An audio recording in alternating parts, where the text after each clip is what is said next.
இந்த காணொளி காட்சியானது விருதுநகர் மாவட்டம் ஸ்ரீவில்லிபுத்தூர் நகருக்கு வெளியே அத்திக்குளம் என்ற கிராமத்திற்கு அருகே பதிவு செய்யப்படுகிறது.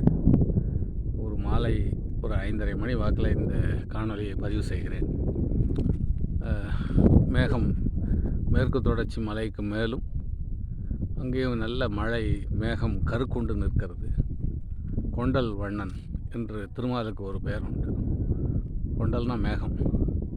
இப்போ மேகம் போல் கருப்பாக தான் இருக்கார் திருமால். அதனால தான் இதே மழை மேகம் இது அப்படியே கீழே இறங்கிச்சுன்னா அவ்வளோ மழையாக வரும். மழையை பற்றி நம்ம தமிழ் சங்க இலக்கியங்களில் நிறைய பதிவுகள் இருக்குது. இருந்தாலும்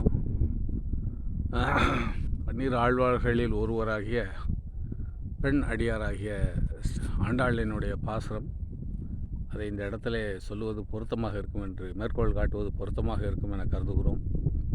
ஆழிமலை கண்ணா ஒன்று நீ கைகரவேல் ஆழியுள் புக்கு முகர்ந்து கூட ஆர்த்தேரி ஊழி முதல்வன் உருவம் போல் மெய்கருத்து. இதே தான் அந்த மாதிரி கருத்து அந்த மேகம் நிற்குது. உருவம் போல் மெய்கருத்து பாளியன் தோளுடை பத்மநாபன் கையில்.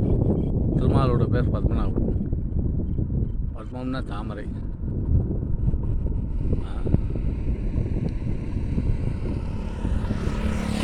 அந்த தாமரையிலிருந்து உருவாகிய பத்மநாபன் நாபி. ஆமாம், பத்மநாபன் கையில் ஆழி போல் மின்னி. ஆழினா சக்கரம். ஆழி போல் மின்னி வலம்புரி போல் நின்று அதிர்ந்து. வலம்புரினா சங்கு. நின்று அதிர்ந்து ஆடாதே சார்ந்த முடைத்த சரமழை போல். மழையை சரமழைங்கிறாங்க. ஆங்கிலத்தில் டாரன்ஷியல் ரைன். தாழாதே சார்ந்த முடைத்த சரமலை போல் வாழ உலகினில் பெய்திடாய். மழை எப்படி உருவாகுதுன்னு அந்த அம்மா 1200 வருஷங்களுக்கு முன்னாடி அந்த அம்மா